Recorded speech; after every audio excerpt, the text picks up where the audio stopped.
But now we need to talk about Vladimir Vladimirovich Putin, who was a KGB, a mid-rank KGB thug, who claims never really to have believed in the communist claptrap that he was putting out, which wouldn't make him unique among the Soviet apparatchiki, but who nevertheless obviously imbibed a sense of Soviet patriotism and some kind of belief in aspects of that ideology, and has certainly accepted the Soviet theory that the West, that the world is out to get Russia, and accepted that paranoid doctrine. Because, I mean, as you know, Jordan, ideologies are large, sprawling, and complex.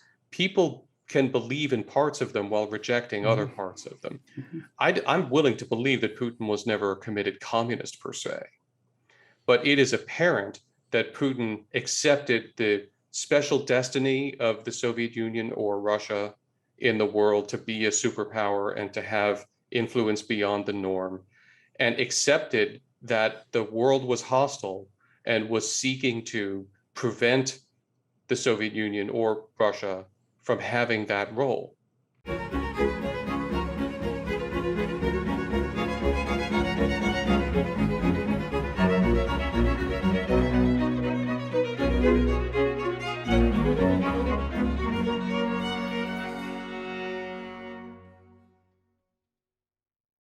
Hello, everyone. I'm pleased to have with me today Dr. Frederick W. Kagan.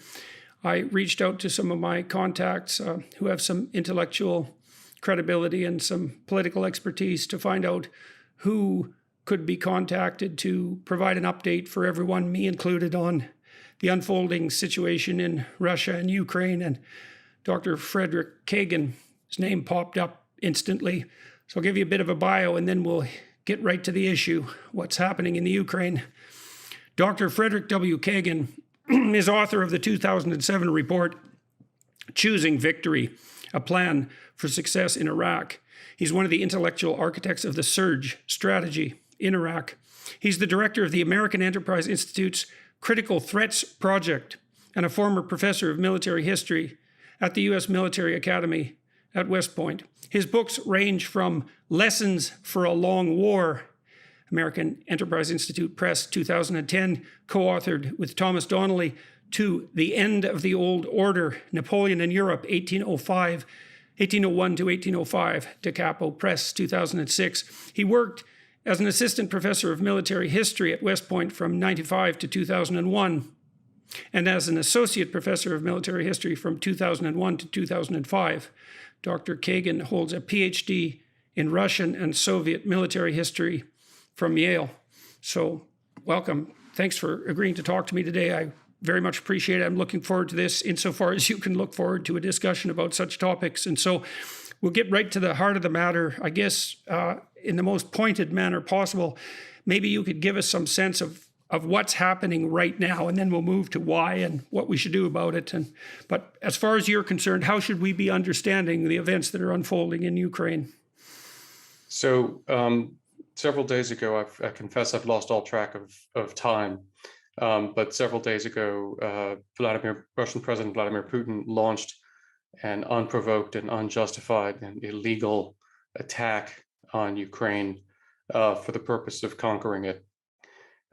He has conducted air and missile strikes against multiple targets across the entire country, and he has launched a ground invasion along multiple axes.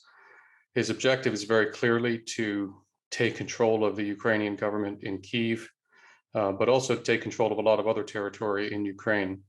He obviously aims at a minimum to replace the pro-Western government headed by Volodymyr Zelensky, Ukraine's current president, and install some kind of governance structure that will bring Ukraine, as he sees it, back into the Russian fold.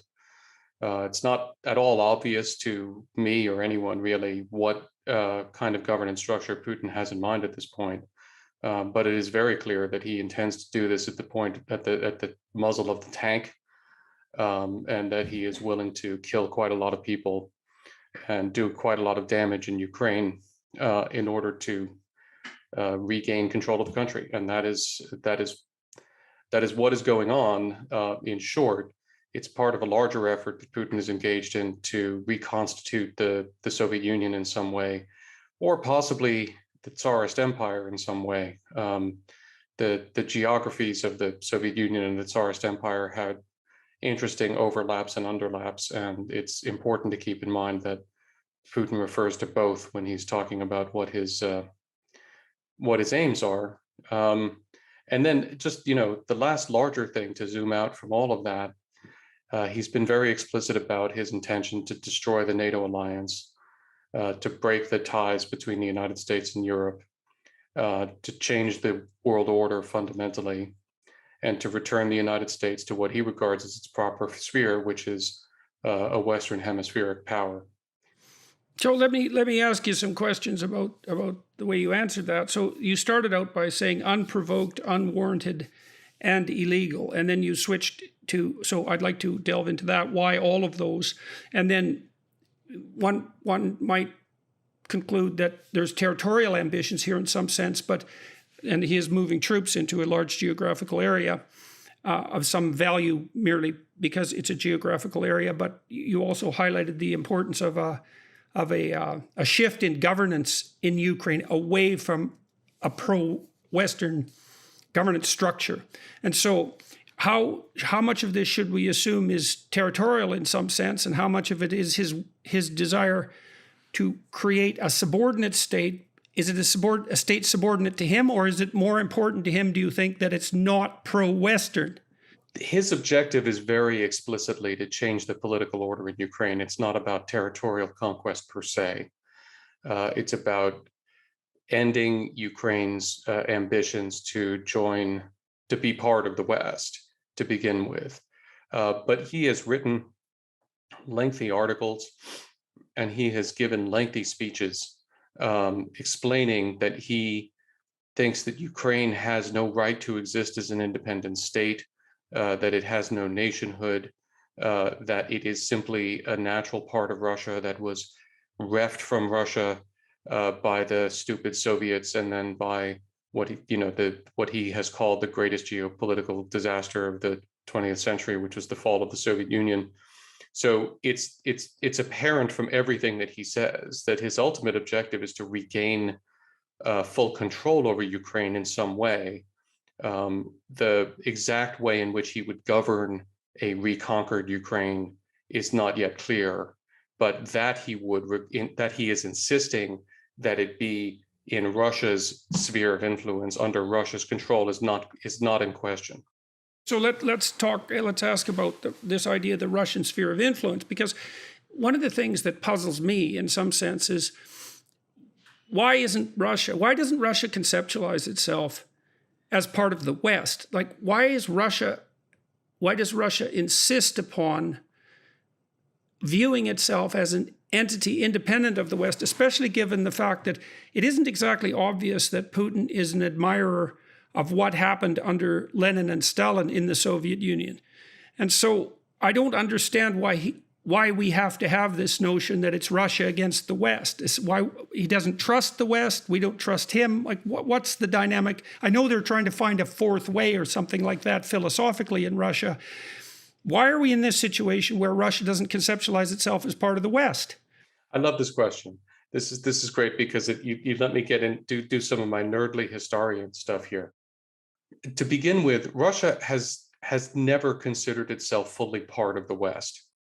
When Peter the Great broke a window into Europe, in the magical phrase of Pushkin, by establishing St. Petersburg, Peter who is one of Putin's two great heroes in Russian and Soviet history, the other one being Stalin. Peter was trying to Westernize Russia. And ever since then, there has been a debate within Russia about whether Russia really is Western or part of the West, or whether it is something else. In the 19th century, this manifested itself particularly in the divide in Russian intelligentsia between Westerners and Slavophiles. And you had people like Leo Tolstoy arguing for the inherent Russian soul as being distinctive and unique. From the end of the Napoleonic Wars on, Russia politically has regarded itself as something more than European. And the acquisition of Russian Asian territories, among other things, in the 19th century has led Russians to see themselves as European. And also, throughout the 19th century, obviously, the West was Europe. The United States was not a big player in being the West.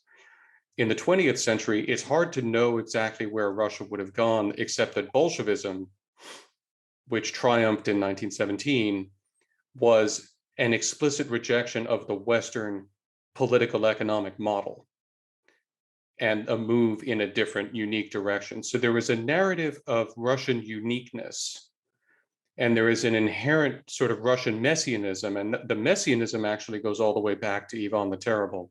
And I'm happy to talk about that if you'd love to delve into ancient history. But there are these strands in Russian thought going back centuries that Russia is a unique kind of place and that it must be a unique kind of place. And then, of course, as the Soviet Union was one of two global superpowers with the United States, when Putin is talking about the geostrategic calamity of the fall of the Soviet Union, what he really means is the loss of Russia's privileged position as one of the two rulers of the world.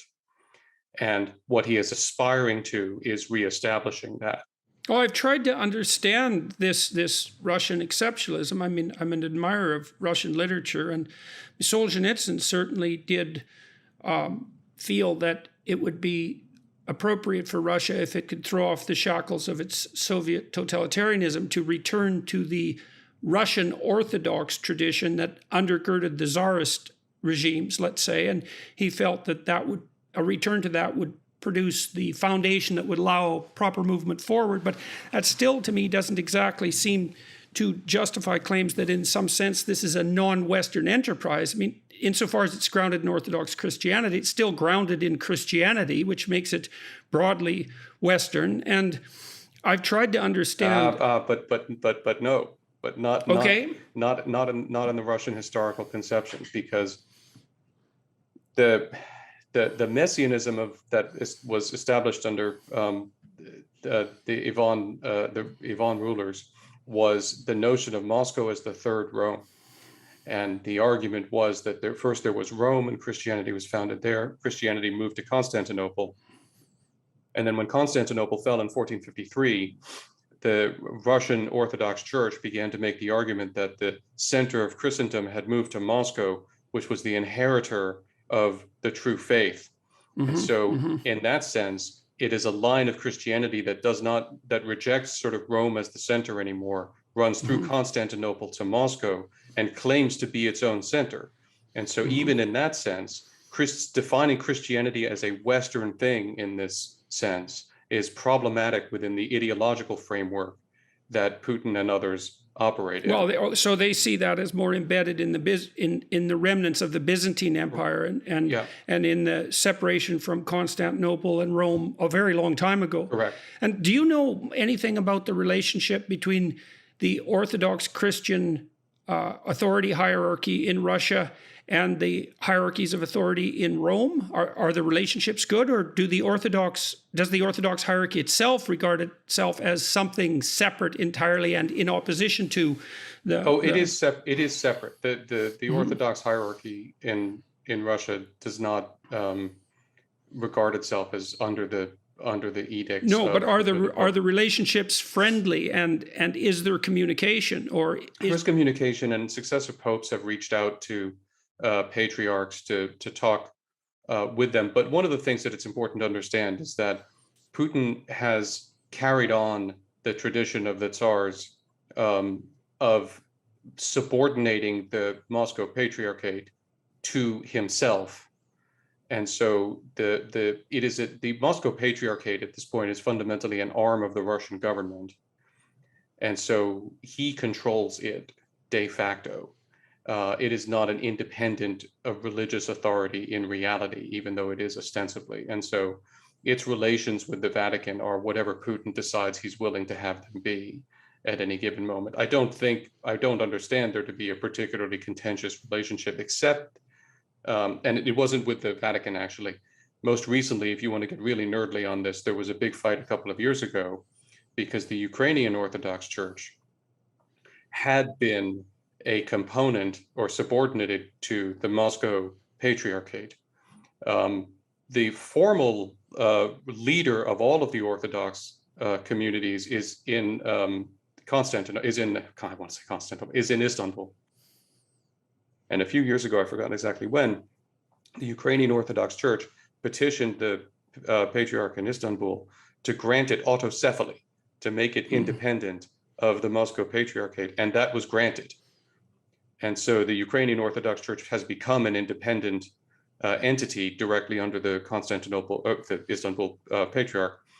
And Putin bitterly resented that, hated it, attacked it, and it is one of his grievances that, in fact, that occurred.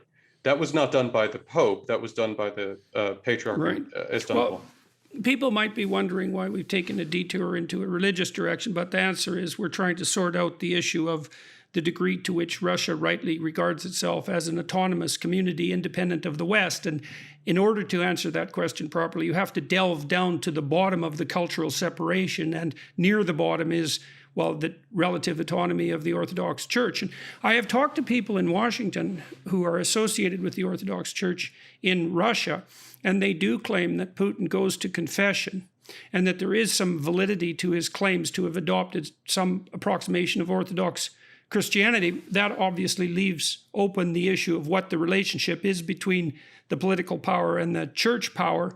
It doesn't seem to be entirely unidirectional.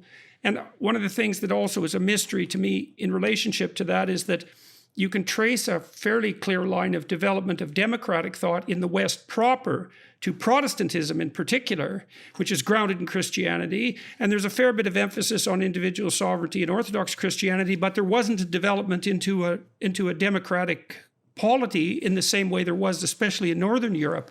And I can't really understand why that is. It doesn't seem to be a doctrinal issue exactly that stems from the faith itself. I don't have any more. I'm about to reach the limit of expertise that I'm comfortable talking about, but I will make the observation that one of the central characteristics of Protestantism is that, apart from England after Henry VIII, Protestantism was independent of state control. Right. And even Catholicism was independent of state control for most of the history of the West after the fall of Rome. And so that, I think, that independence from state control has been an important element in the fact that Western religion, that Christianity in the West, it's created space, as it were, by creating this separation, this gap between church and state, in which at the level of detail, the level of legislation and actual interactions between the church and the state.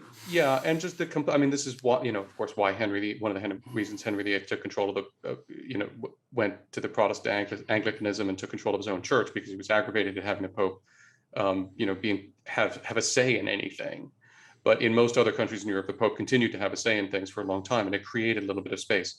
That was never the case in Russia. We never had an independent patriarch who could create that space from the Tsars, into which something else could happen, because it was always fundamentally, at least from the Muscovite period on, it was the Orthodox Church was always fundamentally under the control of the Tsar. And so it was a state religion, and it just did not have the ability to create that kind of space. And then there's a bunch of other sociocultural reasons that, as a historian, I love to nerd out about why the Russians didn't develop Western traditions of personal liberty and independence and that kind of stuff. But this religious aspect has to do with state capture, state control of the church, I think, more than anything else. Right. So too much integration at the top, that's how Mussolini defined fascism in some sense, although he was thinking more about it in terms of collusion between the corporate world and the political world. But so you need autonomous organizations as close to the top as you can get. At least that's how it's worked in the West. Okay, so we've talked about why Russia might regard itself as somehow importantly separate. I mean, you could also say that about any number of countries within the Yes. West. It's not like Germany and England are the same place, or France and England, or France and the United States. We've been able to develop an integrated West to some degree that also allows for autonomy. So I still can't exactly see why the Russians can't be brought under that umbrella. Certainly the idea that they've lost their empire and they've lost their central place, that there's I don't know if there's a resentment that goes along with that, or Well, a confusion about place. Yeah, before you even get there, I mean, look, you can't understate the importance of the Bolshevik Revolution in this regard, because the Romanov dynasty, especially in the 19th century, regarded itself as a part of Europe as well as something more. It regarded itself as European plus. And it regarded itself as a sort of a European superpower, but it regarded itself as part of the concert of Europe and a pillar of the concert of Europe. So the change comes when you have a revolutionary cabal take power that is dedicated to the destruction of all of the fundamental principles of the West. And that was the Bolshevik Revolution. And it took control, and it imposed its ideology by unbelievably brutal force on a population that didn't start believing in it. And that ideology involved not only that every aspect of the socio-political economic structure of the West was evil, but that it was seeking to destroy Russia, and that it was seeking to destroy this virtuous Bolshevik Revolution. So we can talk about the historical Russian theories of encirclement and various other things, which frankly can be easily overstated when you go back into Russian history. But the Bolsheviks absolutely saw themselves as the kernel of a world revolution, and assumed naturally that the entire capitalist world was seeking to destroy them.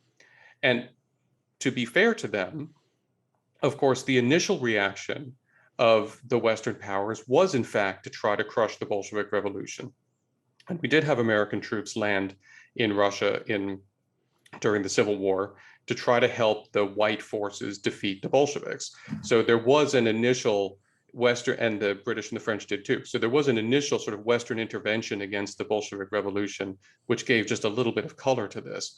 But the anti-Westernism and the notion of an encirclement and being at permanent war with the entire capitalist world is inherent to Marxism and Leninism.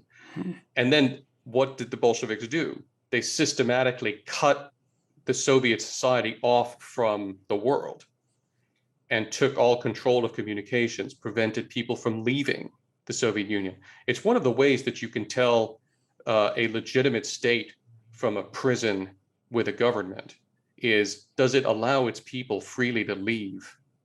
And the Soviet Union did not. The Soviet Union, the laws prevented people from leaving without special permissions and so on. And it was a prison with a government. That's the certain hallmark of a totalitarian society, is that you cannot, it's a prison, essentially. Right, exactly right. So that was the Russians, so that you think there's inertia in some sense, even though Russia is no longer a Bolshevik state, you think there's inertia in the distrust of the West that probably developed even before the Bolshevik Revolution.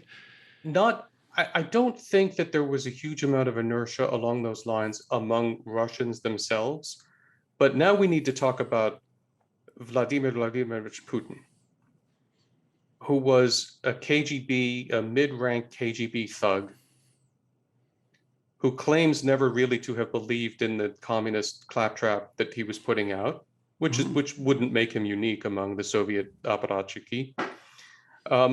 But who nevertheless obviously imbibed a sense of Soviet patriotism and some kind of belief in aspects of that ideology, and has certainly accepted the Soviet theory that the world is out to get Russia, and accepted that paranoid doctrine. Because, I mean, as you know, Jordan, ideologies are large, sprawling, and complex. People can believe in parts of them while rejecting other parts of them.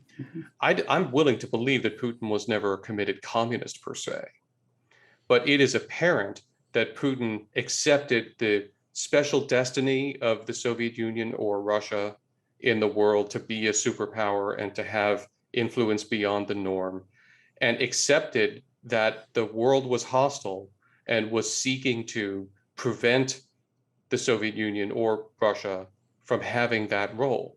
Okay, so then is it the case then that, and this is part of the expression of political variability in opinion that you hear expressed in the United States right now, it was definitely the case, and correct me if I'm wrong, my understanding is that after the Soviet wall fell, that the West did take steps quite rapidly to try to consolidate some of the border territories between the former Soviet Union and the West, and to invite the Baltic states and so forth into a much closer partnership with the West. And a lot of that happened quite quickly. And then Ukraine was sort of left in an in-between state for a long time.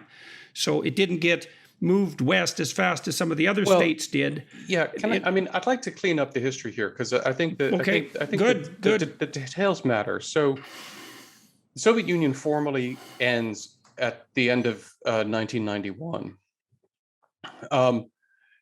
There is discussion about exactly what's going to happen to Germany and about whether East Germany is going to become a part of NATO, and the Russians have a certain idea of what they were told, and we have a different idea of what they were told. There were no formal commitments one way or another, but it ended with Germany being reunited and then all of Germany remaining in NATO.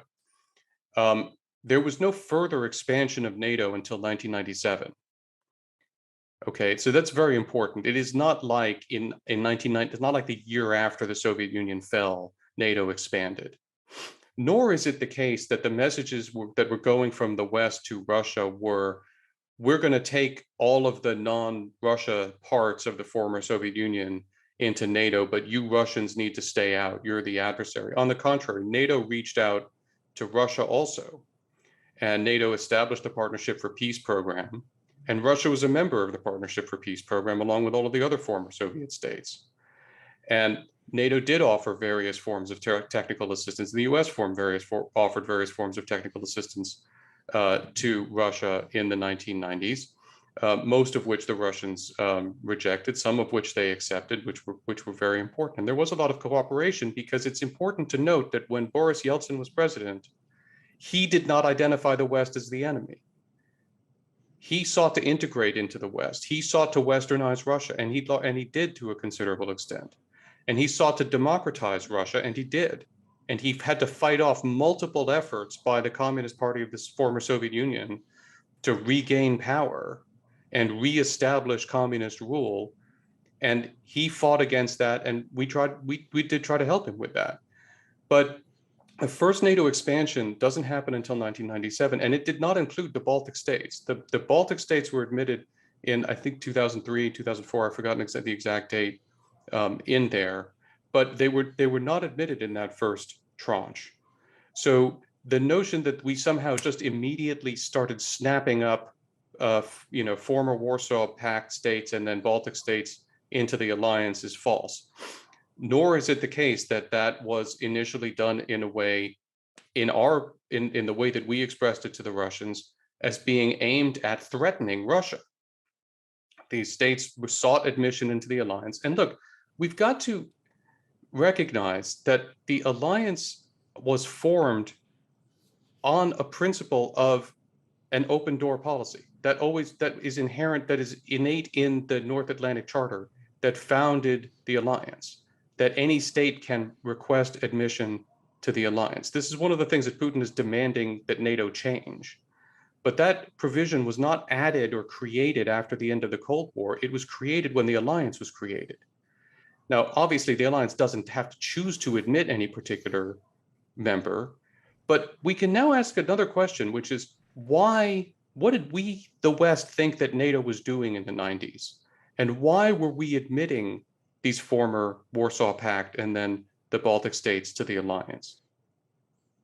Yes, we wanted to make sure that we had a buffer against the kind of threat the Soviets had brought into Central Europe, because it's important to keep in mind that the Cold War was shaped by the fact that whereas we, the United States and Britain, and then a restored France, as we liberated territories, we made them free. And we offered them the opportunity to join NATO. They did join NATO, and which became a very rambunctious alliance, which periodically told the United States to pound sand, and which we did not run as an empire, Soviet rhetoric notwithstanding. And it was an alliance of free states. And it is a purely defensive alliance. There's absolutely no offensive provision in the NATO Charter anywhere.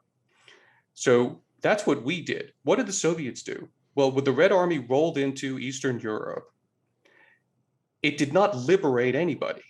It drove off the German forces, and then it took control of those countries, installed puppet states, which were ruled from Moscow. How do we know that? Because there were periodic revolutions in the Eastern European states, which the United States and NATO did not foment and did not support, and which the Soviets crushed brutally with tanks repeatedly.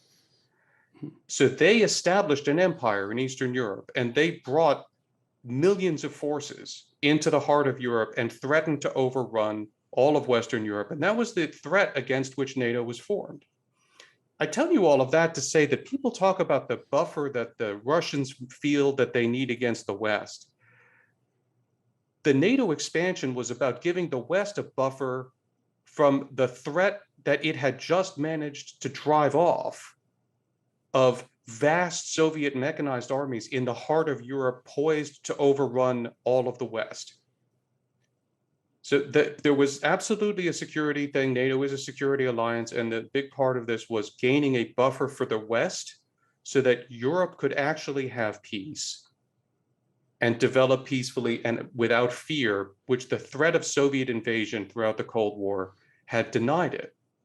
But in addition to that, the NATO accession was also meant to help bring those Warsaw Pact states and then the Baltic states into compliance with NATO standards, which is not just about military stuff. It's also about legal, moral, ethical frameworks, that about how we fight wars, about how we treat our soldiers, about how the military interacts with the civilian population. It was meant to be part of an effort that was successful to help those countries develop healthy democracies and healthy free market economies. And we invested and the capacity for some autonomous function at the national level, or for full autonomous function at the national level. Right, complete, Right, because so we don't control them, right. So you're laying out an argument essentially that claims that to view this as a duopoly, let's say it's the US and its satellites against Russia and its satellites, that's a profound misapprehension of the historical reality, because it wasn't Russia and its satellites, it was the Soviet Union, which was a bloc, and it's America with its allies. So America sits as first among equals, let's say, something like that, in a voluntary organization that's predicated on the preservation of freedom at the political level and at the economic level. And if we want evidence for that, we look at the response of the wall in Berlin, for example, to take not the least of the examples, but the crushing of Hungary and Czechoslovakia and almost Poland when the Soviet Union did fall, and look at the response to any manifestation of genuine autonomy on the part of the Soviets. So, okay, well, we still have a question that's lurking constantly in the background. It's like, why in the world would the Russians are prone to reject an invitation to become part of the sovereign voluntary association of Western states? For some reason, they distrust the West. We've talked about that. They regard themselves as having an autonomous destiny, but hypothetically, that could have still happened. So let's take a slightly different tack. Let's imagine we're trying to figure out, what did we do wrong in negotiating with the Russians in the last 20 years, and what did the Russians do wrong in conceptualizing themselves and in negotiating with us? So let's start with us, maybe. Like, we're in this situation. Well, hang on. Before we do that, there's a sea change that happens in Russia when Putin takes power, because Yeltsin had been one thing, and then Putin is something else entirely. And Putin had become an anti-communist in the 1990s, and he helped Yeltsin fight off the attempts of the communists to regain power. And initially, I think, by the way, Putin identified himself as a Democrat and someone who was in favor of democracy, which worked for him as long as he was actually winning elections, handily and didn't have to rig them. And he didn't have to rig the first few elections very much, and he could allow them to be relatively free because he was popular. But it's Putin who brought a new approach to this. And it's Putin who brought a real sense of grievance and anger. And the grievance was about the fall from greatness of the Soviet Union. Now, the one thing that it is necessary to have in people's minds here, the 1990s was a horrific time for Russians. Okay, I want to set aside the question of our responsibility or what we did or couldn't have done, because the truth is, I will assert, and I would be happy to argue with anybody about that. This wasn't our fault, and there wasn't much we could have done about it, frankly, anyway.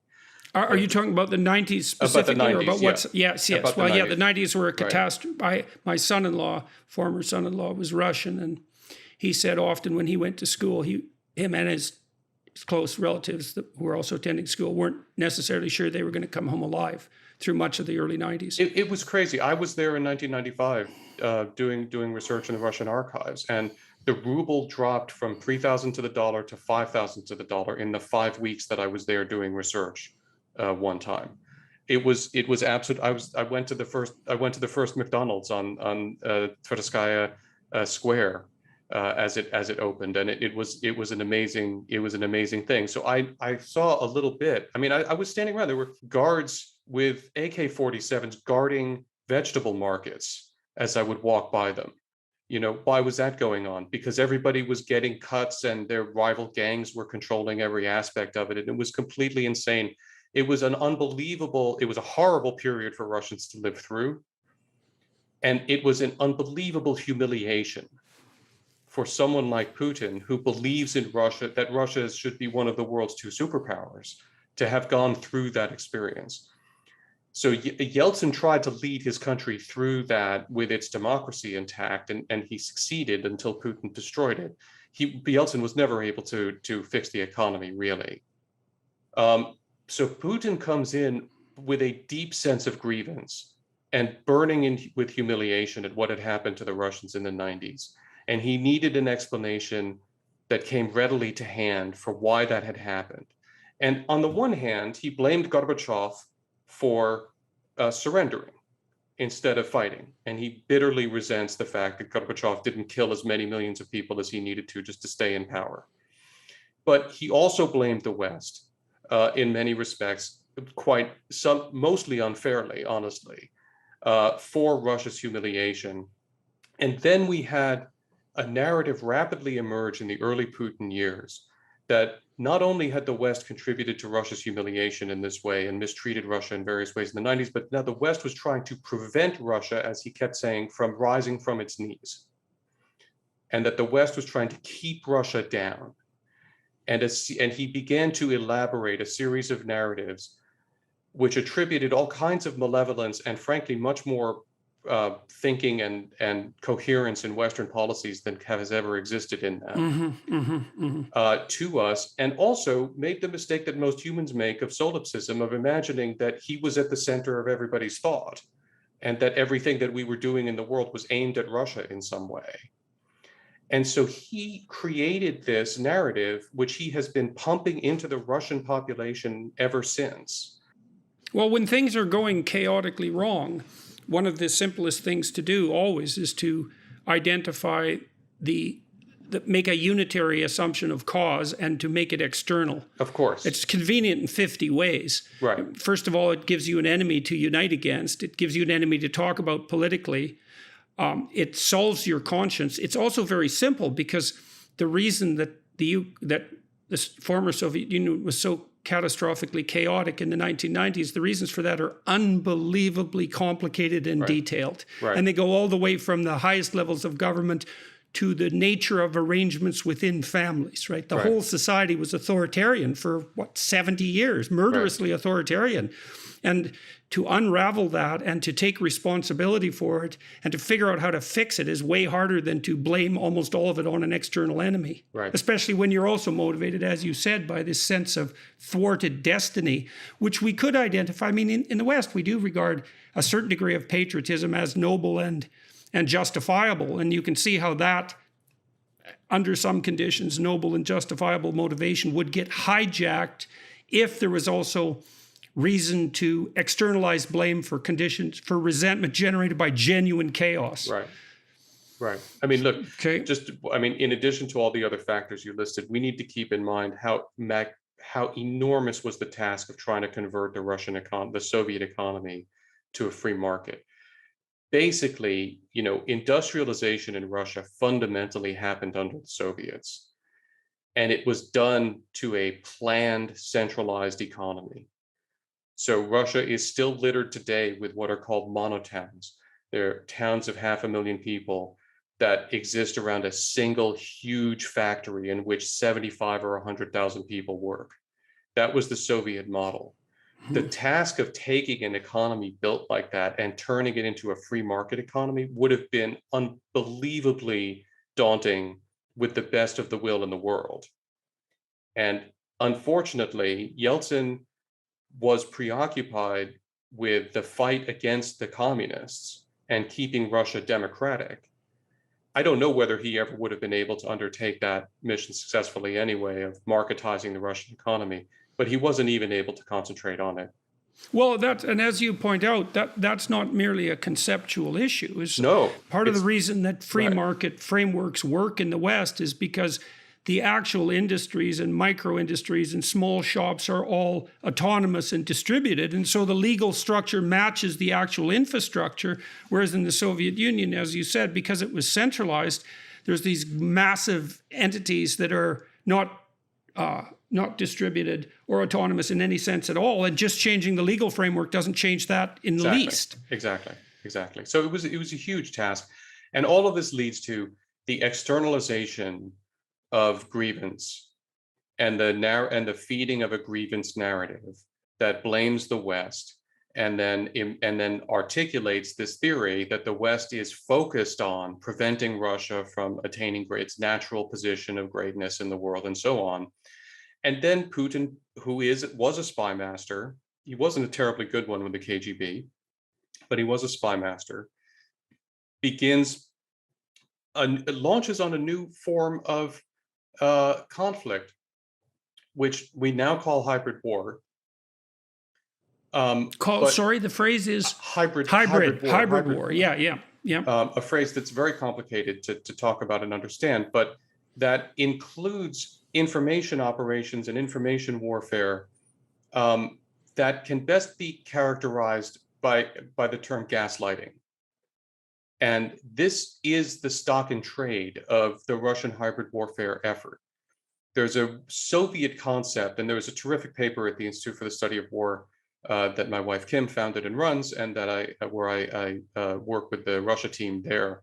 But there was a terrific paper that they published a few years ago by a woman named Maria Snegovaya on Russian reflexive control, a Soviet reflexive control doctrine, because it was Soviet theorists who articulated this framework in the 50s or 60s, I don't remember, that Putin and his goons have taken and perfected. Reflexive control is the art of creating a picture of the world in your adversary's mind of such a fashion that your adversary voluntarily chooses the course of action that you desire him to choose, thinking that it is in his best interest. That's a very complicated way of saying gaslighting, right? You create a false universe for the adversary to live in. And in that universe, the adversary will naturally do what you want him to do. This is what the Russians have been trying to do.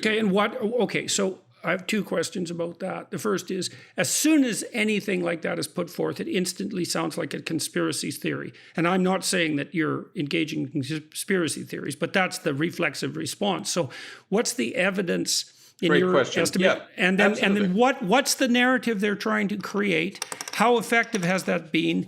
And well, we already understand to some degree why. If the West is being conceptualized as an enemy responsible for Russian chaos, for keeping the Russians down, and for encircling them, depriving them of their just destiny, then we know the motive. There's others, but that's not a bad core motive.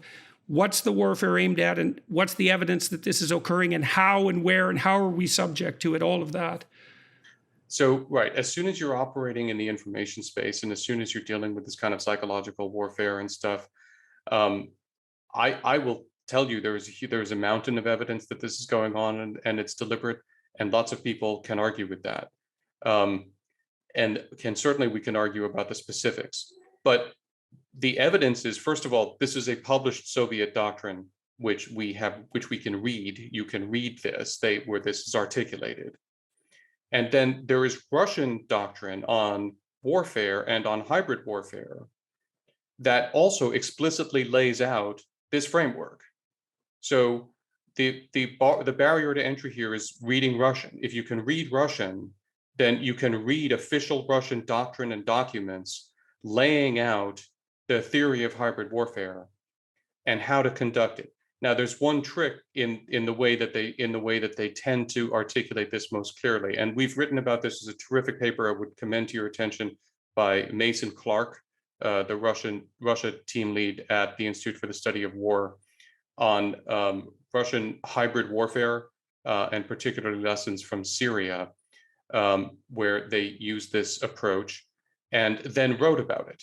And so we have writings from actually the guys who are commanding the war against Ukraine right now. The commander of the Southern Military District, General Dvornikov, was a commander in Syria and wrote articulately about what he did there. The commander of the Western Military District, Zhuravlev, is another Syria alum and wrote about his experiences there. So they're quite overt about this stuff. The only trick is, a lot of the time, they describe hybrid warfare as they claim we do it to them. And they describe their activities as defensive against our own hybrid warfare. And that we initiated this hybrid war and they are defending against it. And then in that way, they describe exactly what they have been doing. And so you can see them talking about what they think it is, and then you can see specific actions they take. You can see Russian bot farms that we know work to manipulate our social media, and that has been revealed. Talk about that in some detail. So what bot farm, what is that exactly? How widespread is it? What is it doing and where?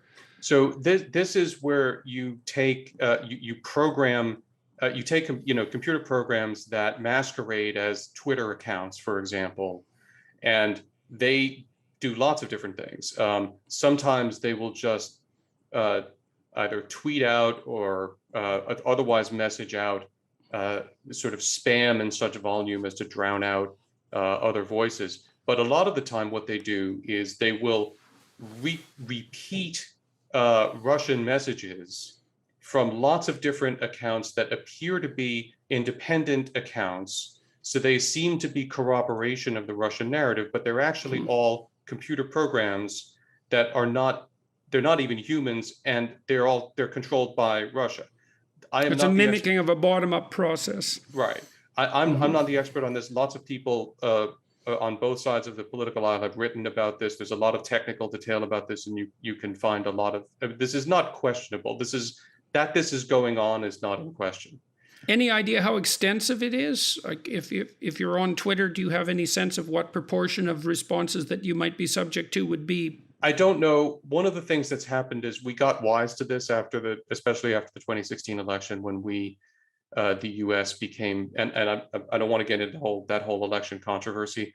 There are aspects of what was going on that are not in question, including that there were Russian bot farms sending messages, and that they were exposed, and the cyber details are clear of what they were, and so on. As we became aware of that activity, we, the U.S., the social media companies like Twitter and others started to get very aggressive about developing algorithms to detect when something was a bot and shut them down. So I believe that we're probably subjected to a lot less of this than we were a few years ago. Because, and again, I don't want to get into issues of social media blocking individual humans, because that's not what we're talking about here. We're talking about, these are machines, and it is possible to detect that something is a machine and not a human, and then to shut it down. And that's one of the things that's been going on. So the social media companies have been doing good work in trying to reduce the number of these things and fight them. So I think you're probably subjected to less of it now than you were in a few years ago, but it's still out there. It's still going on. Okay, so let's tie the hybrid warfare back in. So what's the goal of the hybrid warfare as far as you're concerned? So the goal of the hybrid warfare has been to try to achieve Putin's objectives without having to do what he's doing in Ukraine right now. Because hybrid warfare is in part a poor man's game. So we talked about the economic devastation that Russia faced in the 90s. Putin inherited that. Putin has never fixed the Russian economy. The Russian economy is still deeply and fundamentally dysfunctional.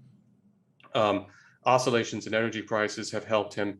Various other things that he's done have helped him gain enough money to be able to rebuild his military to some extent. But his military, until very recently, was simply not capable of posing a serious conventional threat to NATO or hoping plausibly to defend against NATO if the Russians began a war and NATO seriously leaned into it. So the hybrid warfare approach was designed to help him achieve victories in reconstituting Soviet power one way or another without having to fight wars. And it worked pretty well in some important ways, but it reached limits. How did it? What ways did it work, do you think? So what the classic example of hybrid warfare, if you like, was remember the little green men who turned up in Crimea in 2014? Mm-hmm. And the claims that the Russians were not Russian soldiers. They were local Crimeans who were fed up with alleged Ukrainian oppression and so forth. It became rapidly apparent that they were in fact Russian special forces troops, and that the Russians did in fact have troops in Ukraine. But even that thinnest veneer of implausible deniability led to the following consequence. It led to the establishment by Germany and France with Russia and Ukraine of the Minsk Accords that established the air quotes ceasefire in Ukraine that held ostensibly from 2015 until Putin just broke it by invading. And here's a fascinating thing about the Minsk Accords. Russia is a party to the Minsk Accords as a mediator. What? Russia is a party to the Minsk Accords as a mediator.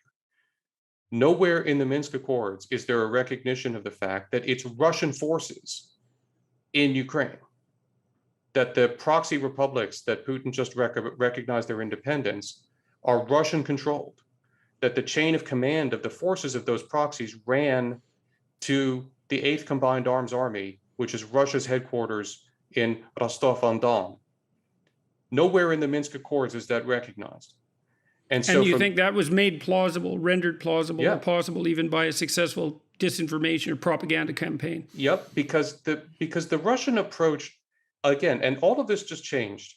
So, I mean, there's a whole other inflection that we need to talk about the change that's just occurred. But the Russian approach before this invasion had been to use disinformation, misinformation, and sometimes telling the truth in weird ways to generate the following effect: who really knows? Mm-hmm. That's been the standard that has been sufficient for Putin a high percentage of the time. And unfortunately, the rising skepticism and mistrust within our own society has made that pushing a rock downhill. We so mistrust each other at this point that we're inclined to say, well, who really knows? And so when the Russians are creating these opportunities to say, well, who really knows? The point of that is so that we'll say, well, who really knows? So why should we get involved in this? So that instead of reacting to the Russian invasion of Ukraine in 2014, which is what actually happened, the Russian military invaded Ukraine in 2014. It seized and then annexed Ukrainian territory in 2014.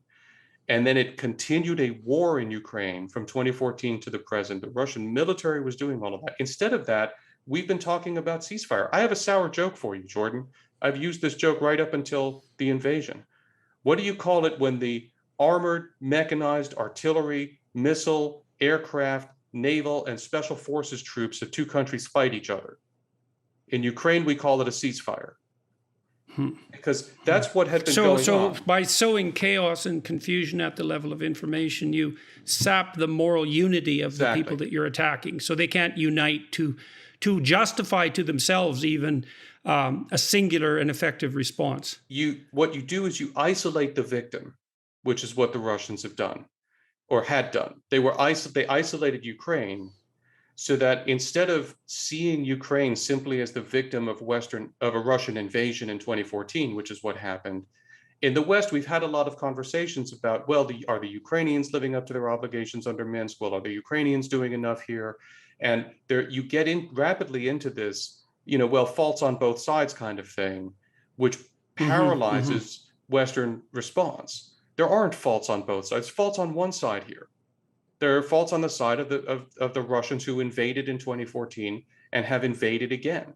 That's faults on one side. That's the consequence of an injudicious even-handedness. Right, exactly. That's a tough one because there's the strong moral impulse to even-handedness and also to self-correction, right? To examine yourself for your own faults, which we seem to be more than good enough in some sense in the West. Yep. But that can be capitalized on. And it's an interesting moral conundrum, isn't it? Because there's a time for decisive action that requires a certain level of moral certainty, and that means you're not even-handed under those conditions. So now let me ask you another question that's associated perhaps with the disinformation front. There are many people around the world, in the West as well, claiming that in some real sense Ukraine isn't an independent state. It's part of Russia. It has been historically. It's not Germany. It's not a country with a clear historical existence. It's a, and so what do you? So you're obviously not very happy with that argument, but that is being made continually. And so I know. I'm laughing because you mentioned Germany, and the natural, that of course Germany is naturally a country. Really? That wasn't a natural thought until 1871. Right. Well, we forget about how difficult it was for those countries we think were forever around to unify themselves. Exactly. So there was historically a lot of argument about exactly what Germany was, and then of course Hitler had a view. You mean like World War II? Right. And then of course Hitler had a view of what Germany included, and it included things like Austria and Czechoslovakia. And we persuaded the Germans that was not the case after some considerable effort. The analogy is apt because you can look at Austrians and say, well, they're Germans. Well, they speak German. They're Catholics. The dominant religion in Germany is Protestantism. Austrians are largely Catholic. You can tell when you get into Austria and southern Germany, by the way, when the greeting changes from Guten Tag to Grüß Gott. Right. There's also no shortage of dialectical variation across the hypothetically unified German language. Exactly. Like extreme dialectical variation. Exactly right. So we've got to not just imagine that the blocks that we're used to in Europe were always that way or have been for centuries, because that's not true either. So then how do we reliably identify when there is a country? Well, okay, let me come back to that because there's a straightforward answer to that one. But it was the Kenyan president or prime minister, whom I can't believe I'm quoting approvingly because I rarely approve of anything that he has to say, but who put this very well recently in a very, very strong statement that, look, if we want to get into the business of talking about how it should be the case that all peoples who identify ethnically with other peoples should be unified in single states, then you are signing the world up for global war on a Hobbesian scale of a sort that we have never seen. Because look at Africa, look at Asia, look at Canada. I'll leave that to you, Jordan. But how many countries in the world actually are drawn that way? Virtually none. Right. So the fundamental point here is that mere linguistic historical similarity is not a sufficient condition for presuming a superordinate autonomy. Exactly. And so we have other mechanisms to decide what a country is. And they're very straightforward mechanisms. We live in a world where there is a United Nations and there is a body of states. And the community of states recognizes a new member by recognizing it. And we say, we recognize you as an independent state, and we establish diplomatic relations with them, and we give them a seat in the United Nations, and then they are a state with all of the rights that any other state has. Mhm. We did that with all of the states of the former Soviet Union. And Russia signed up to all of that. When did that happen in relationship 1991. to Ukraine? In 1991, 1992, all of the states, all of the former Soviet states, including Russia, were recognized as independent states, established diplomatic relations with the world. That's the only standard there is. Okay, so that goes back to your initial claim that what Putin is doing was, you said, unprovoked, unwarranted, and illegal. So now we've established the illegality element of that. It's like he had signed agreements, or Russia had signed agreements stating that as far as they were concerned, Ukraine was a country among other countries. And more than that, they did something even more. Because when the Soviet Union fell, parts of its nuclear arsenal were still in 3 other countries, in Belarus, Ukraine, and Kazakhstan. And we worked very hard to persuade those countries, we, the United States and Great Britain, worked very hard to persuade those countries to give their nuclear arsenals back to Russia, because we were very concerned about the threat of nuclear proliferation. So we pressed them. And they did. Right, And right. in return for that, in 1994, we, Britain and Russia, signed an agreement with Ukraine committing to respect the territorial integrity of Ukraine as it was recognized at the time, in return for Ukraine handing back those nuclear weapons. The Russians signed that treaty. The Russians have just violated a treaty that they specifically signed with Ukraine, recognizing it in its territorial integrity as it was in 1994. Who signed that on Russia's behalf? Yeltsin. That was Yeltsin. Okay, so Putin hypothetically doesn't feel that he's bound by that agreement, but within the framework of international law, he is. He is. I mean, he can regard himself however he wants to, but he is. So not only did Russia recognize Ukraine as a country, but it specifically recognized Ukraine in the borders that it had in 1994. Okay, so, all right, so let's go to unprovoked. Now, here's a mystery. This could have happened at any time over the last 20 years, or any time into the future over the next 20 years, but it happened now. And there are accusations of all sorts flying around on the political front in the West about why now. As far as you're concerned, why now? And is there a lesson in the fact that it's now for us? So I'll go into this a little deeper. I read a couple of papers by Victor Davis Hanson yesterday, and he made a claim that was approximately the following, which is that the Democrats, for example, under Obama, talked about Russia in a negative way, but really didn't do anything about Russia, whereas Trump gave Putin flattery in some sense, but actually did something about the potential danger they posed. And I'm not claiming that that's a valid argument or an invalid argument. It's just something that I read when I was trying to prepare for this. Why now? Because it is being politicized like mad in the West. We think, well, Putin is taking advantage of our perceived weakness, and there's partisan reasons for that, and maybe there's deeper philosophical reasons for that. Those need to be separated. As far as you're concerned, why now? And then we do need to get to also maybe how we stepped into this, even if it was only 20% our fault or 2%, I don't care. What did we do wrong that made this happen and happen now? So look, the question, the answer to the question why now is very hard, I think, and this is something that I'm also wrestling with, because what we need to explain is the invasion. That Putin has been carrying forward operations to regain control of Ukraine since 2014. He has been pursuing hybrid warfare approaches. He's been pursuing informational operation approaches in Ukraine. He's put various forms of military pressure on Ukraine from his occupied territories. Right. So it's not exactly now. This is actually an extension of a process that's been occurring for a long time. It's an inflection in that process. Now, so what we need to explain this particular inflection, which is a huge inflection, but that's actually rather hard, to be honest with you. And there's no simple partisan or straightforward explanation to why Putin decided that he needed to invade now, which is the question that preoccupies me as someone who's focused on Putin's calculus.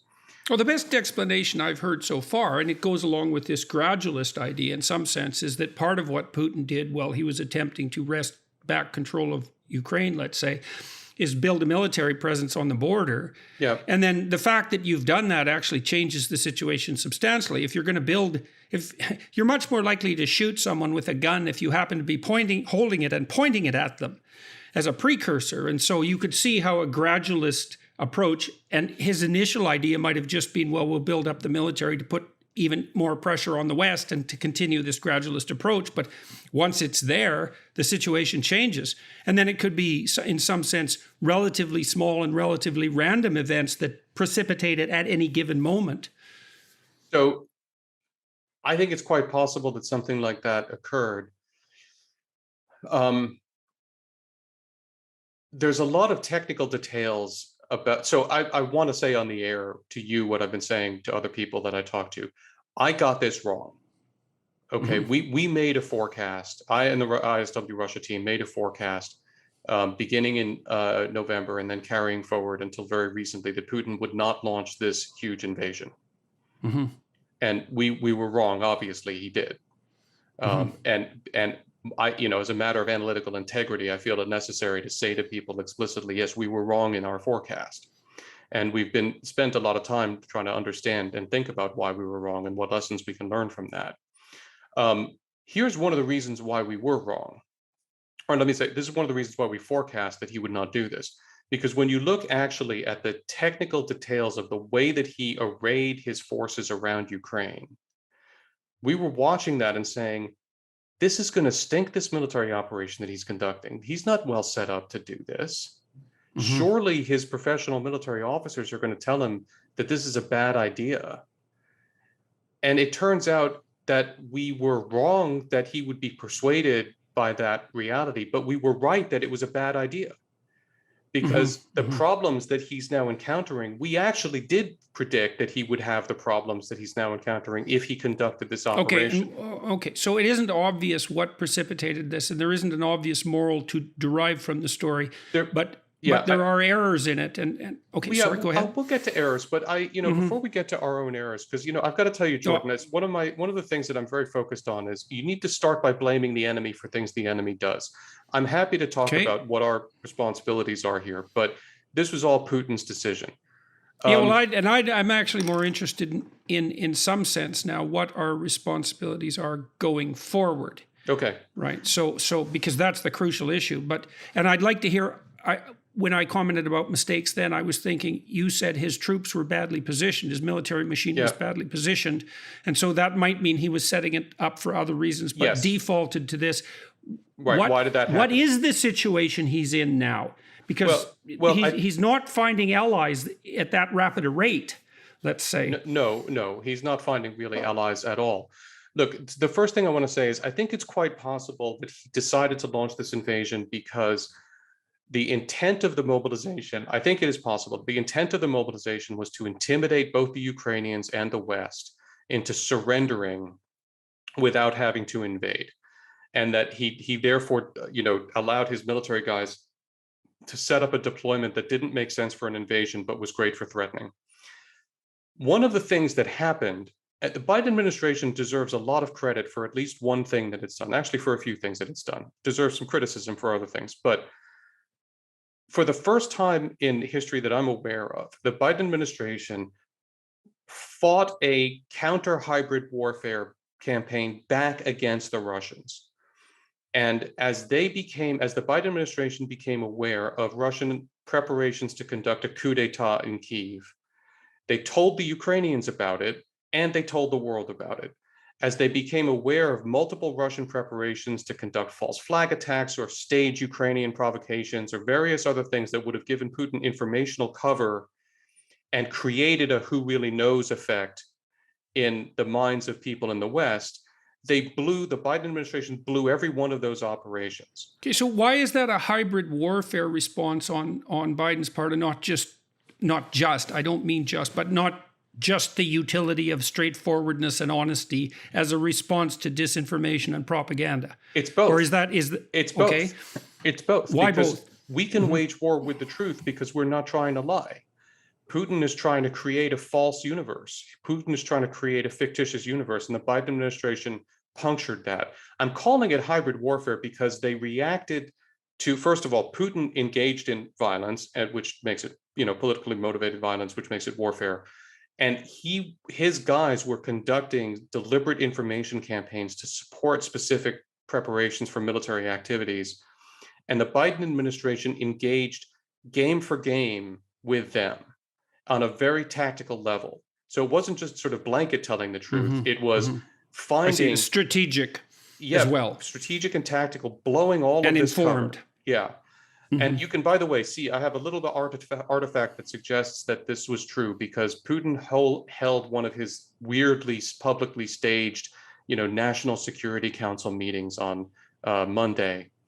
And one of the things that happened was he absolutely humiliated the guy who is the head of his foreign intelligence agency that would have been responsible for a lot of these operations. I mean, he humiliated the guy in public in a way that we've never seen him do before. And I think he probably was genuinely angry that the guy had allowed the Biden administration to get inside all of these operations. And I'm hypothesizing that Putin decided, in the face of having all of this cover blown, decided that he was just going to go for it instead of waiting for this guy Naryshkin or somebody else to get something. Putin just said, okay, screw it. We've got the forces. I'm tired of this. We're just going to do this. And I don't care that we don't have the informational cover. So frustration and anger in response possibly to the success of the Biden administration sort of defeating all the informational stuff. Okay. Well, that's an interesting explanation for a tipping point, and certainly not an expected one. So you've covered unprovoked, unwarranted, and illegal, I would say. And we've covered territorial ambitions or political ambitions, and we've talked a lot about reconstituting the Soviet Empire, let's say, or something approximating that. Do you think so let's switch to something else. Is what he's, how do you assess the success of what he's doing from a military and a political perspective? Has he miscalculated? What's the situation on the ground in the Ukraine? How are the Ukrainians resisting? How are other countries responding? Like, what's the situation in your estimation? So I'm going to lead by saying the Russian military is so much stronger than the Ukrainian military writ large that the odds remain high that the Russian military will be able ultimately to overwhelm the Ukrainian defenses and take control of Kyiv and so forth. I don't want to offer an optimistic take here because we're still early days in this war and the power imbalance is just so great. But that having been said, I would never have expected to be sitting here 4 days into the Russian military operation with Russian troops just messing around on the outskirts of Kyiv, just finally getting into Kharkiv and struggling all up and down. I would never have expected that to happen, except that we did expect it to be a mess when they tried to do an invasion with the force packages that they had put together, especially those that are attacking Kyiv and Kharkiv. So a few things have gone on. One is this was a stupid way of preparing for an invasion if you were serious about an invasion. I give you all. In what way? Give some details. I think that'd be interesting. So here's the thing. Mechanized maneuver warfare is a very complicated undertaking. Logistically. Well, yes, logistically, but even more than that in terms of command and control. When you are a commander and you've got multiple battalions, mechanized battalions moving down multiple axes of advance, sort of driving down different roads to different targets rapidly. Keeping track of all of that is very hard. Understanding what they're doing is very hard. Figuring out how to support them is very hard. They need artillery support. They need air support. They do need logistics support. You need to tell them what to do as they get to or as they run into problems. It's a lot of burden on a commander to keep track of a lot of subordinates. So the solution for, as long as there's been mechanized warfare, is that you build forces where you never have more than 2 or 3 or maximum 4 direct subordinate units like that. So battalions get grouped into regiments or brigades, which are at the same echelon in an organizational structure. And there will be not more than 4 maneuvering battalions or mechanized battalions within a mechanized regiment or a mechanized brigade. And then brigades and regiments get grouped into divisions. So there's not going to be more than 3 or 4 brigades or regiments in a division. And then the divisions are grouped into larger organizations. And this is the way the US military is organized, and it's the way the Russian military is organized formally. But the weird thing is that when they put these masses of forces into Belarus and into Western Russia that are now attacking Kyiv, and when they built up forces opposite Kharkiv, they didn't move entire regiments or brigades, let alone entire divisions. They pulled individual battalion, what they call battalion tactical groups, BTGs. They pulled individual BTGs from all across Russia. The guys in Belarus actually came from 10 or 15 different regiments and brigades in the Russian Far East. And did they do that to not weaken those divisions and brigades where they were already located? No, because all the stuff in Belarus is coming in a place where the Russians don't need to worry about. The Chinese are not invading the Russian Far East, so the Russians could have taken whole regiments or brigades from the Far East if they'd wanted to, and they didn't. There are various. I can offer various technical explanations for why they might not have. But the point is that they put together what we're calling just sort of collection of cats and dogs of battalions wung together from a whole bunch of other parent units, not organized coherently, even on the spot, as far as we can tell, into clear regiment brigade structures and all like that. And then they just sort of told them, go down, drive down the road and go take Kyiv. Okay, that gets you the kind of mess that they have now, where they try to, individual battalion tactical groups drive down and then they get stopped, but then there's not a good coordination so that there's not an immediate other battalion that can take over and flank and keep the attack moving. There are all kinds of ways of dealing with the defenses the Ukrainians are putting up, and the Russians are not using them. And I think that has a lot to do with the organization of the Russian forces. It was just crazy as an organization for a mechanized operation like this. And then Putin assumed that just brute force numbers in some sense would overcome that. Possibly. That disarray in organizational structure. Possibly, but I think another answer goes to your second question. The Ukrainians are fighting like lions. They are fighting like heroes. It's unbelievable, the determination with which I thought they would fight. I mean, I know Ukrainians, and I thought that they would fight. They are fighting hard and effectively. I'm certain that Putin did not expect them to. Okay, so he's having a lot more trouble locally than he might have expected for a multitude of reasons. Right. Poor organization to begin with, which seems in keeping with the notion that the troops were put there as an intimidation rather than as a reliable military force for an invasion. Yep, sure. All this is provisional. And also the Ukrainians are entrenching and fighting back with a ferocity that was unexpected. To him, they have more to lose in some sense than the Russians have to gain. So that's always dangerous. That's a dangerous inequality in morality in warfare, and that's not to be underestimated. And so what's happening on the international front in response to the cohesiveness of the response to the invasion? This has been very heartening, and it goes to one of the other reasons why I thought Putin wouldn't do this, because the international community is rallying. And we can have frustrations with the way individual states are responding to specific requests and so forth, and I have been frustrated by that, as everybody else has been. But the truth is, if you get out of the time-dilated world we're in which if something doesn't happen 5 seconds from now, then it's taking a long time, we're talking about within 3 to 4 days, we've got the Russians being partially kicked out of SWIFT. We've got sanctions on the Russian central bank. We've got the Germans, for the first time since the Second World War, directly sending lethal aid to the Ukrainians. We've got virtual unanimity in condemning the Russian attack. Are there any exceptions? Yes. And I want to go back to SWIFT as well. Okay, yes, there are exceptions. Bashar al-Assad continues to demonstrate what an evil slimeball he actually is and how much he owes the Russians, because he immediately recognized the Russian recognition of Donbass, of Donetsk and Luhansk. And for those that don't know, he is? the dictator of Syria, who has been conducting his own little genocide there with Russian active assistance. Right. So he's just the kind of ally you'd hope the Russians would have. Exactly. I haven't tracked this. I think the Venezuelans have made good noises. Again, when Maduro's on your side, you ought to be thinking hard about your life choices. And the Iranian, what they call the axis of resistance, I think, was very prompt in recognizing the recognition of republics. And the Iranians are generally focused on blaming NATO for the Russian invasion of Ukraine.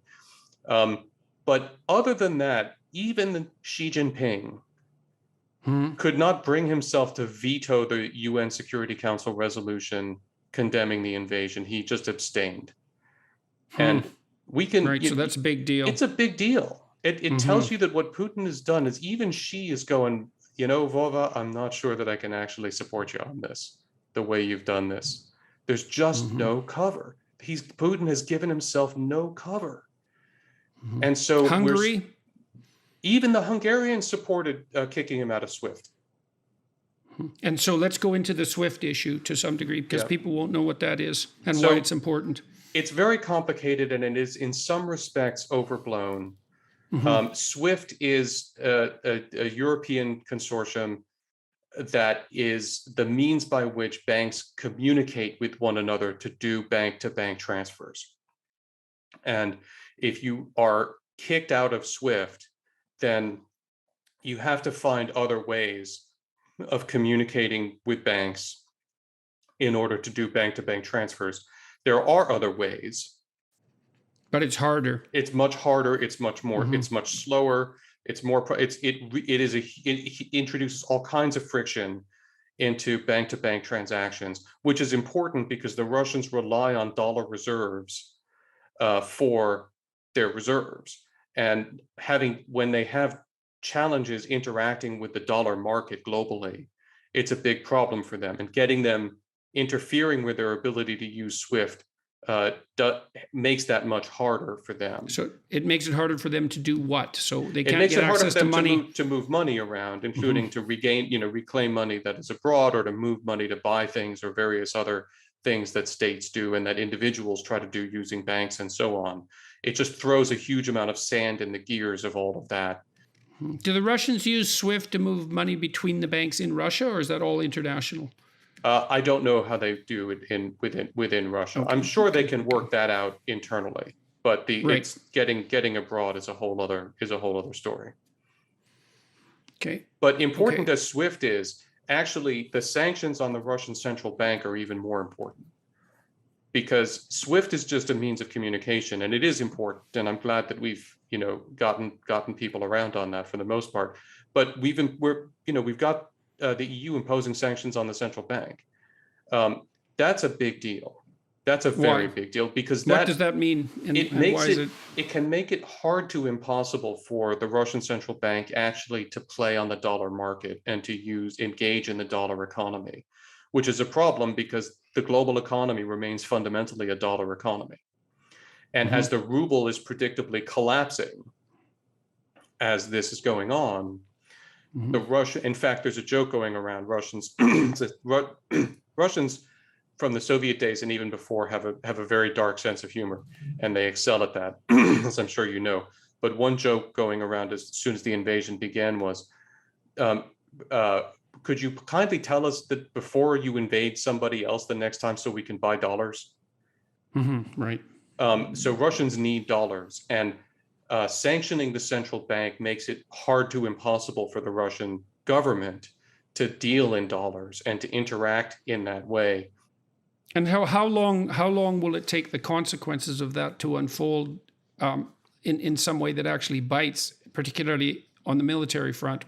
Well, I mean, the problem is I don't know that it will bite on the military front, because we need to keep something in mind, that a lesson that we learned from the Soviet Union. A dictatorship can generally do any one thing that it decides to do. When you're running a country, the resources that are available to you, sanctions notwithstanding, you can usually choose any one thing and actually make that happen. So the Soviet military threat, for example, reached its height at the same time as the Soviet economy began to go into terminal decline in the 1980s. those two facts were probably related to one another, and with some causality, by the way. Putin has a similar phenomenon here. I think he probably can keep his military going, but what's going to happen is the Russian economy will collapse. I don't know exactly what that means, but will be badly harmed at some point. Okay. Now, do you think that, so you can imagine two consequences of that. One would be that support for Putin within the country vanishes, and the demonstrations that we've already seen start to increase in scope. And I suppose the other possibility is, bombing people into submission, so to speak, often produces much more resistance than anyone attempts or intends or assumes. And so, is there any possibility that these sanctions might backfire and increase support for Putin, or do you think the disintegration into chaos possibility is more probable? The sanctions are, so the last thing that I want to flag for you, which is part of our own self-reflection on why we got it wrong, is we assumed that Putin would prepare his people for a big war. We assumed that before he attacked, he would have spent days, if not weeks, telling his people basically that he was going to have to fight a big war, and here's why, and that they were going to suffer, but it was going to be necessary and good for them. And he did the exact opposite. As he was getting ready to invade, the Russian officials were lampooning the West as we kept saying that he's about to invade. They were talking to the Russian people and laughing at us and saying, look at these stupid Westerners who think we're going to invade. That's ridiculous. He did nothing to prepare his people for this war, and that's been evident. And the protests that you're seeing and the word that is coming out, even from the sectors near Kharkiv, from near the border near Kharkiv, where the Russians concentrated all of these forces. I've seen Western interviews with talking to Russians near the border who saying, we had no idea, we were shocked when this thing kicked off. So he's done nothing to prepare his people for the war, which is why. Have you ever seen anything like these demonstrations? Okay, so we could talk about that a little bit, because it's not like we're accustomed to seeing demonstrations in Russia. Not on this scale. That's not a thing. Not on this scale. So how do you account for that, at least in part by the fact that this is a terrible shock to people and that they can see that it's going to cost them? They feel betrayed by this, but also, it's no trivial thing to demonstrate in a place like Russia. I mean, that's right. You put yourself at some risk here, but not very much by doing that. But there, it's like he's reportedly already arrested 1,600 people for demonstrating, and those people are certainly having a very hard time of it in prison, and will probably never emerge again. I would predict, and I think he's going to have to get in the business of killing a lot of Russians. If this protracts, they're not going to blame us we are not going to be the target of the anger for the sanctions and the economic suffering at this point. But it's not just the sanctions, and I want to be clear about this. This is the other part of why I thought he'd have to prepare his people. Lots of polls show that Russians see America as an enemy and a threat and all of that kind of stuff. He spent 20 years getting Russians to believe that, and of course, there's the Soviet hangover of a lot of comfort in Russia, believing that. Russians have not seen Ukraine as an enemy. And all of the language that he's been using about these are our fraternal Slavic brothers and we need to bring them back to the fold and all of that kind of stuff, that's been the messaging. And he's been talking about, we need to remove this illegal junta that's in Kyiv. He's got a whole narrative about how this really isn't a war against the Ukrainian people. Russians are not that stupid. Now it is. They're blowing up apartment blocks and stuff. Now he's trying to keep that from his people. But again, Russians are not that stupid, and they are understanding that this is a war against Ukraine, and that a lot of Russians, I think, are just, why are we fighting Ukraine? Why are we attacking Ukraine? You tell me the Americans are the enemy. So insofar as they are their Slavic brothers, this is now tantamount to a civil war. Right. And if that narrative was originally true. Right. So he's totally failed to prepare anybody informationally for this, and that is one of the things that is generating this outrage in Russia over this unprovoked war of aggression against a brother Slavic state that did not attack Russia and wasn't threatening Russia, and where there are no Americans. Because again, you could tell the Russian people that the Americans are the threat, but there are no Americans in Ukraine. We're not fighting Americans in Ukraine. So he has a problem, and I think it's going to many problems. By the signs. Okay, so let's move to future actions. Yeah. So the West is united. Well, the world is united, except for the exceptions that you already described. And Putin is having a lot of trouble on the ground. And as far as you're concerned, he wasn't well prepared either on the propaganda or the military front.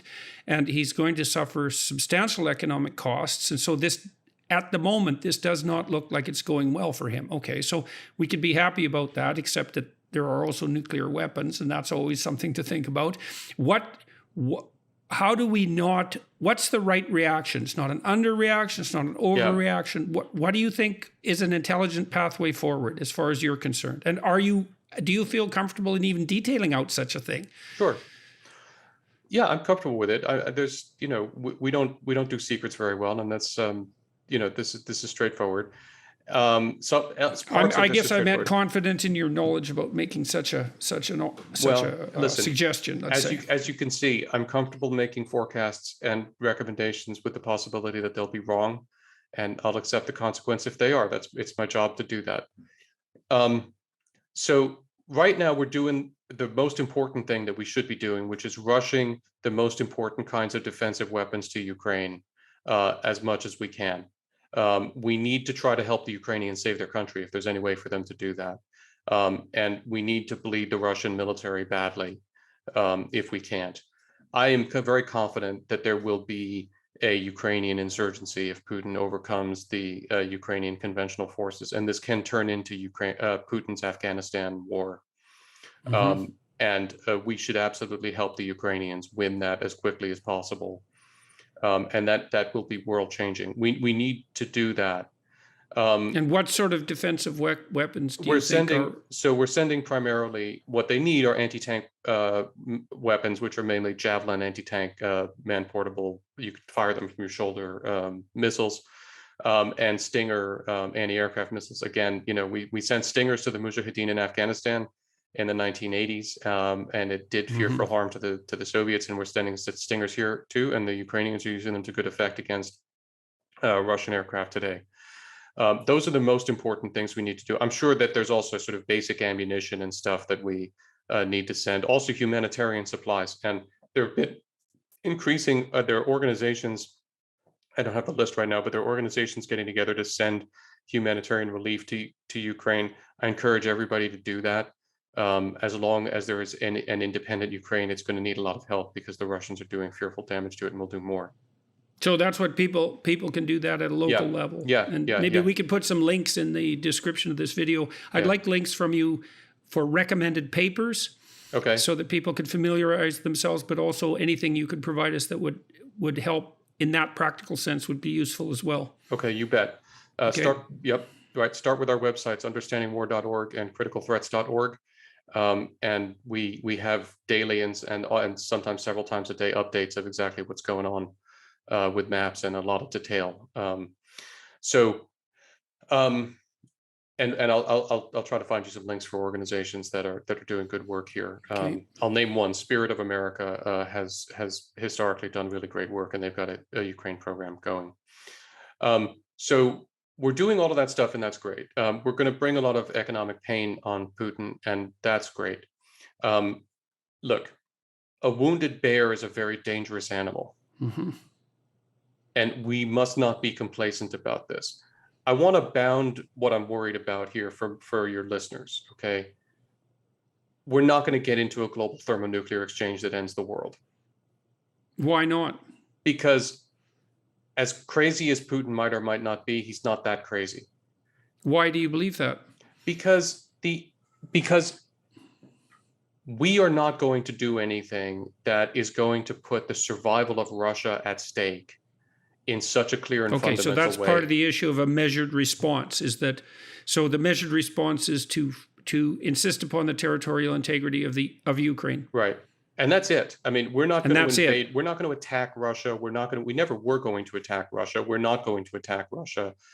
And we're certainly not going to invade. I mean, we know anything from history. Do you want to drive from Warsaw to Moscow again? No one who's ever tried that has enjoyed it. So we were never going to do that, and we're never going to do that. We're not going to put the survival of Russia at stake.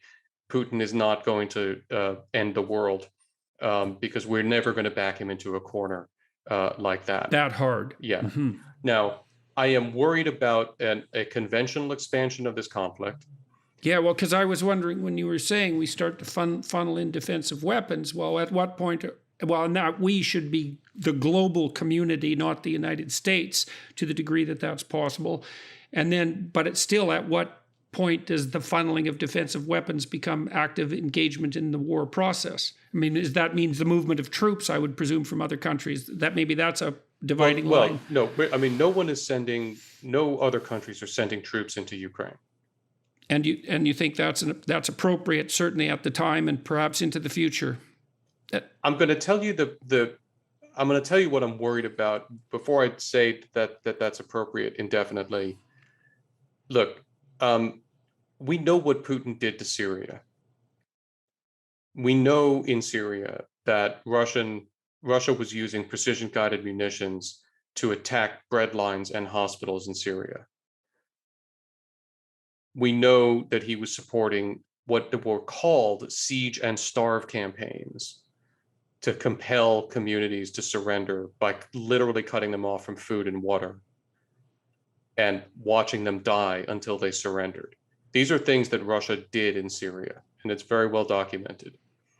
In fact, I mean, like the Doctors Without Borders and other organizations had to stop announcing the locations of their medical facilities in Syria because the Russians were using those lists, which are supposed to be do not strike lists, as target lists. They did that in Syria. If they start doing that in Ukraine, and I'm very worried about the fact that the Russians are bringing weapons toward Kharkiv of the sort that one uses to exterminate city blocks in short order. I'm hoping that that's not what they're going to do with those weapons if they do anything with them. The West is going to have to ask itself, if the Russians go that route in Ukraine, are we actually just going to stand by and watch? I'm not going to offer you an answer.